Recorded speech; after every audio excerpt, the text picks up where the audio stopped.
Welcome back. My final point tonight, President Trump, this is a request from all of us women who were not welcome at the so-called Women's March out here in everyday America, a request to please tweet about the March for Life. The March for Life is the most censored event in the entire United States. You think the media has treated you unfairly, Mr. President? This doesn't even compare.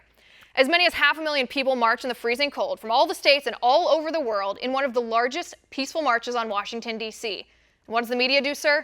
They hide it. 13 seconds is how much airtime the mainstream networks gave the March for Life in 2013. 13 seconds.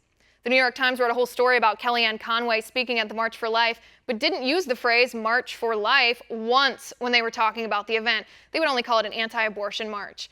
Now compare that to the fawning frenzy polluting my Facebook feed from the so-called Women's March this week. Vulgar signs I'd be ashamed to show my daughter if I were them. Signs, by the way, carried by women who had the audacity to claim they support all women, claim they're pro-choice, claim they support women's autonomy, and then dare to tell me because I'm pro-life that I'm not an authentic woman. Mr. President, 55 million babies have been aborted since Roe v. Wade. President Trump, you said it yourself when you were debating Hillary Clinton. This is a disgrace. Planned Parenthood aborts a baby girl every 3 minutes. What kind of women's health care is that? And you know, they try to fool my generation. They tell us we're empowered. They offer us hats shaped like female genitalia. They demonize men and tell us abortion will free us from the patriarchy. This, by the way, at the same time that they try to control women like me who don't buy into their sycophantic abortion-first agenda. Meanwhile, Mr. President, our classrooms and our families are filled with blank spaces. Women and men in my generation aborted, empty seats. Tweet about this, President Trump, please. We need you.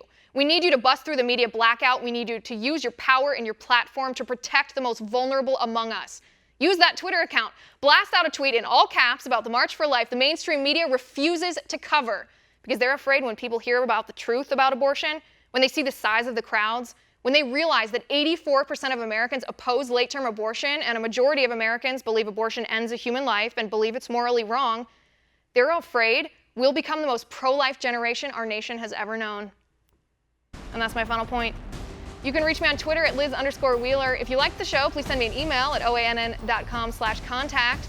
And don't forget, if you miss an episode of Tipping Point, you can now go back and watch the archives up to 2 weeks ago on cloudtv.com. There are 2 weeks worth of episodes saved there, cloudtv.com. In the meantime, catch us live here tomorrow at 9 p.m. Eastern, and until then, have a good night.